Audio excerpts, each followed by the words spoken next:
Ada ungkapan kalau bangsa kita ini kan bangsa yang pelupa kan. Jadi memori kolektifnya tuh cepat sekali berganti gitu ya kan. Dan ya menurut gue ini soal nyawa ya, soal kemanusiaan, soal membela kebenaran. Tapi kenapa sampai meninggal? Selamat datang di Mari Pada Baca, podcast terbaik setelah diketahui Candi Borobudur adalah peninggalan Nabi Sulaiman.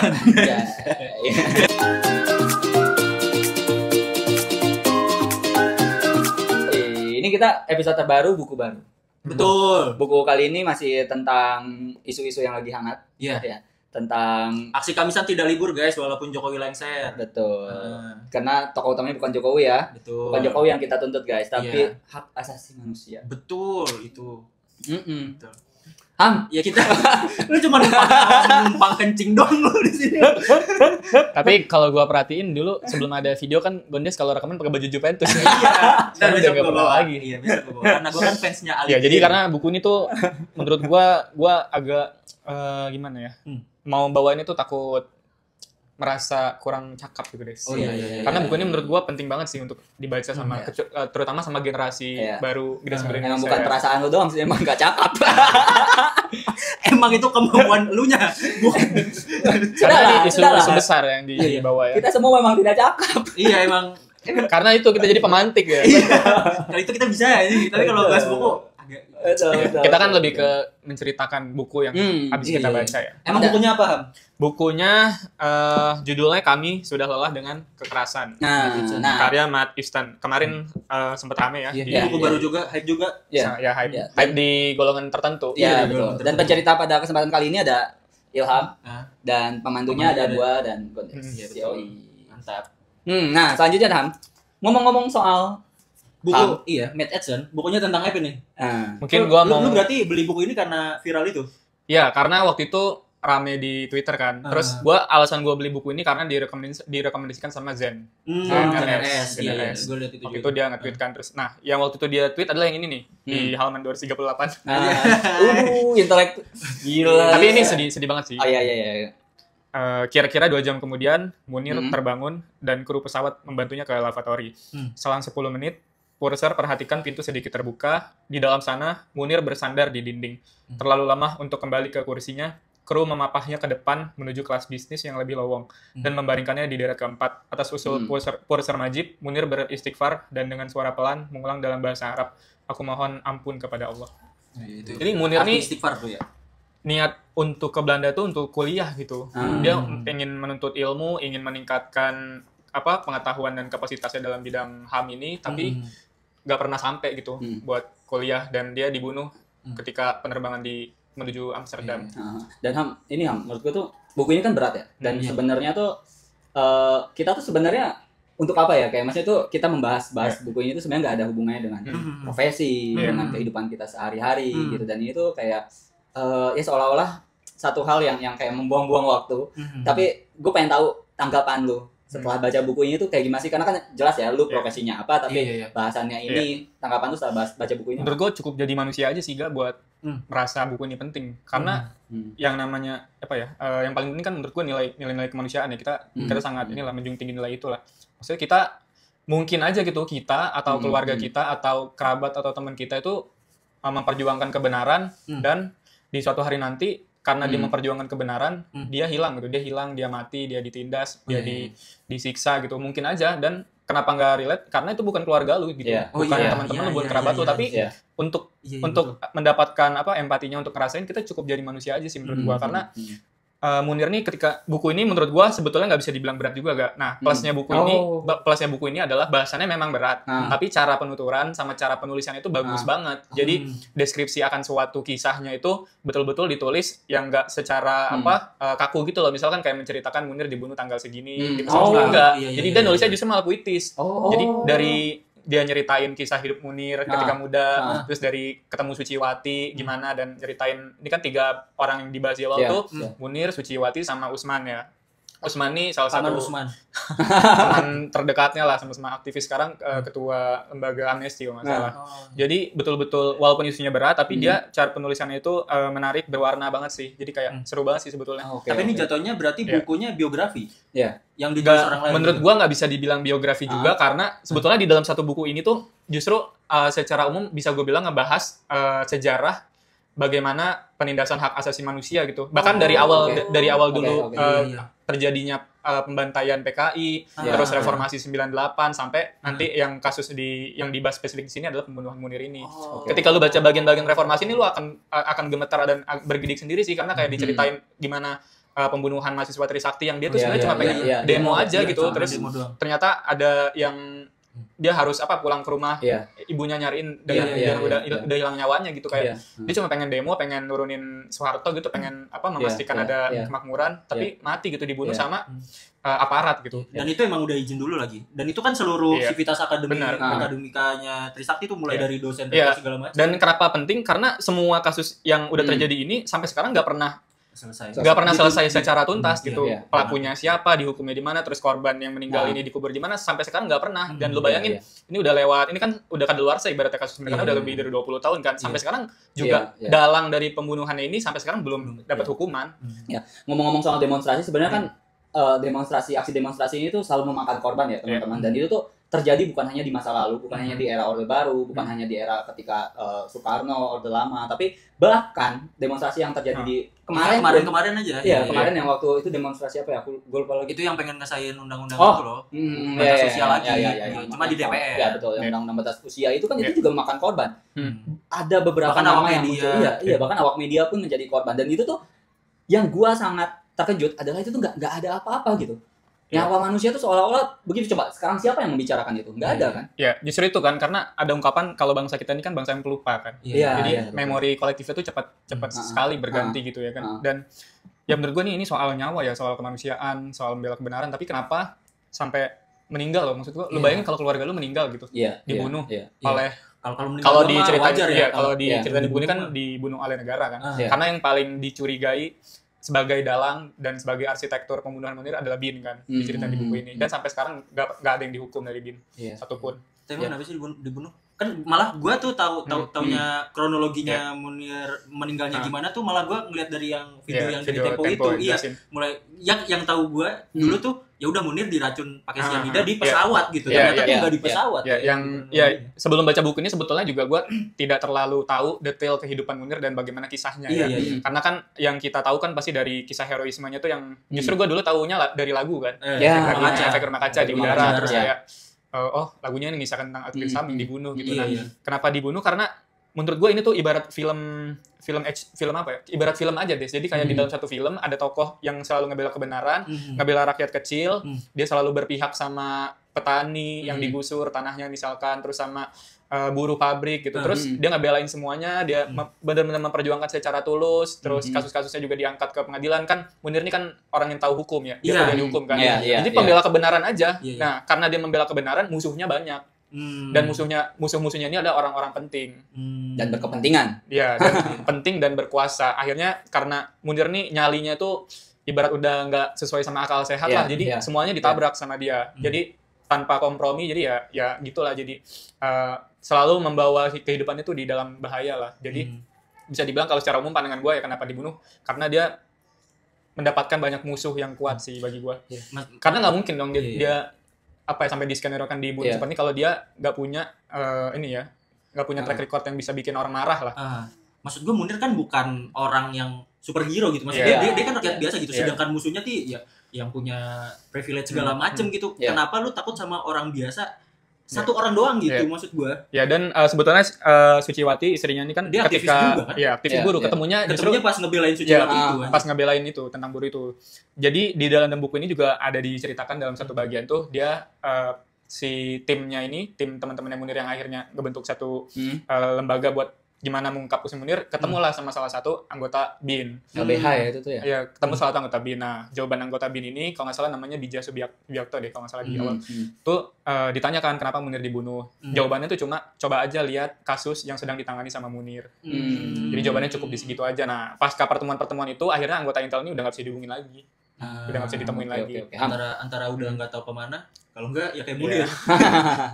Amin, ini tuh kasus yang sangat pelik ya. Kasus HAM ini tuh selalu mengitari negara Indonesia ya, siapapun yang menjabat sebagai presiden saat ini gitu. Nah, kenapa sih Indonesia tuh, negara kita tuh selalu saja gagal dalam menyelesaikan kasus-kasus HAM seperti ini ya? Sebetulnya kemarin tuh sempat ada harapan ya, ketika Presiden Jokowi itu kan akhirnya ini ya mengakui daftar kekerasan HAM berat kan. Nah, itu sempat menimbulkan harapan tuh. Dan menurut gue kenapa akhirnya nggak pernah terselesaikan karena pelakunya adalah orang yang sangat berkuasa, gak? Jadi siapa HAM? Jadi respon gue ketika selesai baca buku ini pertama adalah kita harus punya Death Note sih. Karena perlawanan yang dilakukan tuh pada akhirnya akan mentok. Di dalam buku itu diceritain nggak betul-betul gimana timnya pembela dan keluarga Munir tuh ngebawa pelaku ini supaya bisa dihukum di pengadilan, tapi akhirnya mentok dan akhirnya dibebasin malah. Nah, menurut gue di fase-fase itu apa Death Note gitu ya. Terlalu banyak konspirasi orang jahat yang ya seperti kaidah dalam organisasi lah yang dulu kita diajarin. Kebaikan akan kejahatan yang terorganisir akan mengalahkan satu kebaikan kan. Intinya kenapa nggak pernah tuntas menurut gue karena kejahatan ini diorganisir oleh orang-orang kuat sih. Ya dan akhirnya waktu itu SBY sempat punya komitmen yang besar kan, dan dia pernah diwawancara juga kan dan dia berkomentar ini tes untuk our history. Dia bilang kalau misalkan ini gagal ya udah ini akan jadi wajah yang jelek lah buat Indonesia lah, malah jadi inilah bangsa yang malu lah karena ini nggak selesai gitu. Dan setelah itu ya karena akhirnya waktu itu yang ditangkap Polikarpus kan. Polikarpus tuh ibarat cuma pelaku lapangannya aja gitu. Dia cuma pembuka jalan doang tuh. Tapi kan yang nyuruh kan ada lagi kan. Dan sebetulnya itu udah ada bukti-buktinya. Jadi si Polikarpus ini bisa nemenin berangkat bareng Munir itu kan karena ada surat tugasnya kan. Surat tugasnya dibikin sama Garuda. Garuda ini kan pasti ada yang nyuruh juga. Ada suratnya, ada buktinya. Oke, kamu udah menjurus kepada satu nama teman-teman. Kira-kira siapa ya? Enggak, ya dibaca aja bukunya. Enggak kan kalau ngikutin kisahnya Munir tuh sebetulnya ada petinggi BIN yang juga sempat diadili, cuma akhirnya bebas. Oh iya. Tidak bersalah gitu. Enggak bersalah. Tidak bisa dibuktikan lah di pengadilan tuh. Muhdi PR. Oke. Tapi gue tahu Munir juga lagu dari Efek Rumah Kaca. Dan yang quotes-quotesnya itu aku akan terus ada dan berlipat ganda. Iya. Dan Muhdi ini dulu tim bawahannya Prabowo di Kopassus. Jadi salah satu motif yang dibentuk di dalam buku itu kenapa Munir dibunuh karena Muhdi PR ini punya dendam lah sama Munir karena ketika Muhdi jadi Danjen Kopassus dia dicopot karena Munir yang ngangkat kasus penculikan. Terus akhirnya sekarang dia melanglang buana di politik sekarang. Oh masih ada? Masih main? Iya maksud gue masih ada, masih aktif. Salah satu pendiri Gerindra tapi udah nggak di Gerindra lagi. Kita lihat jabatannya nanti. Harusnya udah ada ya? Udah ada. Menurut lu pengaruhnya ini kan Munir cuma salah satu kasus doang ya? Pengaruhnya tuh buat kita tuh apa, Pres? Ya mungkin yang kayak Rega tanyain tadi, gimana cara biar berkembangnya apa segala macamnya gitu? Iya. Gimana gitu? Menurut gua ngelihat tren kasus Munir ini bisa disamain sama kemarin ketika orang rame soal Jessica ya. Jessica Wongso. Karena waktu itu kita kan juga gak ngikutin banget kan sebenarnya pas Jessica Wongso. Akhirnya muncul satu dokumenter di Netflix dan semuanya jadi pengen ngomentarin gitu. Jadi pengen nonton, jadi pengen ngomentarin, ada awareness-nya, ada kesadarannya. Nah, menurut gua Munir ini harus dibikin film sih. Harus dibikin film, harus dibikin dokumenter atau mural-mural graffiti itu harus dilukis di tembok-tembok dan kita harus selalu mengingat Munir sih karena sampai sekarang ya dalangnya nggak bisa ditangkap. Ada satu pementasan Titi Mangsa itu dia mementaskan Suciwati, monolog Suciwati. Oh iya. Ya pokoknya Suciwati itu diperankan sama Happy Salma. Dia monolog berkisah tentang Munir itu dan kehidupan Suciwati. Dan Munir cuma salah satu, bisa aja kena siapapun lu yang bersuara gitu. Dan banyak ya sebenarnya banyak selain Munir pun banyak sekali ini kan di sini juga banyak ya, di Marsina juga dibahas. Salim Kancil ya. Salim Wiji dibahas di sini. Salim enggak dibahas. Penculikan yang enggak kembali, terus kisah Nezar Patria juga yang disiksa ketika kira kisah Nezar Patria yang jadi ke itu Prabowo. Bukan ternyata beda buku kayaknya. Beda buku. Saya Nezar kan ada yang lain lagi. Budiman Sujatmiko. Oke. Ini tuh penting ya, maksud gua ya kita bertiga setuju, setidaknya kita bertiga setuju bahwa isu ini penting dan patut untuk kita suarakan bersama teman-teman. Nah, tapi bagaimana sih cara kita untuk menyadarkan masyarakat ini? Maksudnya ya kita sadar. Apalagi anak-anak yang baru nih yang masih SMA, yang masih kuliah gitu. Yang bahkan tidak memahami dan tidak mengenal sosok Munir. Kita tahu Munir aja meninggalnya Munir masih kecil aja. Dia kan udah SMA ya. Kalau Rega. Iya. Ya, menurut gua memang sulit untuk berharap misalkan ayo baca buku ini semuanya gitu kan. Karena ini kan bukunya juga tebal terus kayak nggak, yang tadi Rega bilang mungkin nggak ada relevansi sama kehidupan sehari-hari, tapi percayalah gitu ya. Ini tuh soal ngebela kebenaran, soal ngebela keadilan gitu. Suatu saat lu akan akan ada bertemu dengan peristiwa yang serupa gitu, dan ada orang yang mau ngebela hak-hak lo dan mati gitu, sampai sekarang nggak tuntas. Jadi penting banget sih, dan menurut gue cara penyadarannya ya, menurut gue pemerintah juga harus hadir dalam, misalkan mungkin ngasih kurikulum ya di sekolah, terus mengingatkan juga ada lo dulu tokoh yang namanya Munir gitu. Pahlawan kayak iya. Tapi gimana pemerintah bisa ikut kan tokohnya? Mungkin butuh berapa tahun lagi sampai butuh berapa generasi. Kalau katanya Gilang Baskara nunggu tahun 2050. Oke. Pertanyaan terakhir mungkin dari saya. Tapi sorry. Menurut gue terlewat tadi satu kasus yang tidak gue sebutkan, tapi ini penting banget untuk disebutkan, adalah kasus yang Arema tuh. Kanjuruhan juga ada. Novel Baswedan ya. Novel Baswedan itu juga, Kanjuruhan adalah salah satu kasus yang ada di depan mata kita mengetahui itu, bahkan kita sama-sama menyukai sepak bola, dan Kanjuruhan itu jelas loh ada videonya, dan tapi nggak ada korbannya banyak sampai sekarang. Udah setahun ya? Iya, tidak ada, dan sudah tidak dibicarakan loh. Iya. Ajaib banget ya. Padahal itu ada 100-an lebih loh nyawa yang hilang. Itu pembunuhan. Bukan cuma angka anjir. Itu pembunuhan massal anjir. Iya. Itu jelas pembunuhan massal. Dan bayangkan itu di tahun 2023 ada videonya yang meninggal lebih dari 100, tapi sekarang orang saksi banyak. Sosoknya juga ada di situ. Masih ada. Orang-orang itu kan jelas ya ada, tapi nggak ada pengertian sama sekali loh. Gila ya. Maksud gue kalau pengen musuh tuh sekarang gitu, mumpung orangnya masih ada nih. Kalau kasus Munir kayak gini kan mungkin udah ada yang meninggal apa kayak gimana. Dan lucunya kan yang kasus Munir nih, laporan tim pencari faktanya waktu itu sempat hilang kan. Gimana ceritanya? Iya, jadi TPF ini kan akhirnya ngeluarin satu laporan akhir lah gitu. Hasil investigasinya seperti apa diserahin ke Setnek, ke negara lah. Hilang setelah itu. Yang aslinya. Laporan aslinya hilang. Laporannya udah diserahin kan? Udah diserahin. Tapi kan nggak dipublikasikan. Disimpan sama ini tim. Setnek. Iya. Ya, habis itu hilang. Jadi bayangin maksud gua komitmen dan keseriusannya gitu buat menegakkan kasus-kasus HAM ini memang masih patut dipertanyakan. Tapi gua rasa tuh jadi senjatanya, jadi kartu asnya aja gitu. Kalau lu punya laporannya, punya segala macam bukti-buktinya, itu bisa jadi lu simpen buat ngendaliin si penguasa saat itu. Iya nggak sih? Iya. Kalau si penguasa jadi tunduk sama lu karena dia punya kartu asnya itu. Tapi satu yang menarik juga ya, yang tadi lupa mau gue bahas adalah di dalam buku ini juga dibahas ketika era pembantaian PKI. Jadi gue baru tahu satu istilah yang ternyata mendunia ya. Jadi di dalam salah satu buku The Jakarta Method, mungkin kalian juga udah pernah dengar ya. Ini dibahas nih. Jakarta Methodnya CIA. Iya, sebelum kudeta Jenderal Pinochet terhadap Presiden Salvador Allende pada 1973, frase Jakarta tiba terpampang di dinding-dinding. Jadi, istilah operasi Jakarta dipakai di sejumlah negara Amerika Latin untuk menggambarkan program-program penghancuran kelompok kiri. Jadi, metode yang dipakai sama Soeharto dan gosipnya CIA jadi direplikasi untuk di Amerika Latin. Jadi, di Chile itu ketika mau Salvador Allende kan termasuk pimpinan ini ya, kiri ya, sosialis lah. Jadi, banyak di era mau nurunin dia tuh banyak mural-mural Jakarta tiba. Opera di Jakarta. Ternyata bukan Ramadan doang yang tiba ya. Jakarta tiba. Serem banget ya. Iya, gila sih.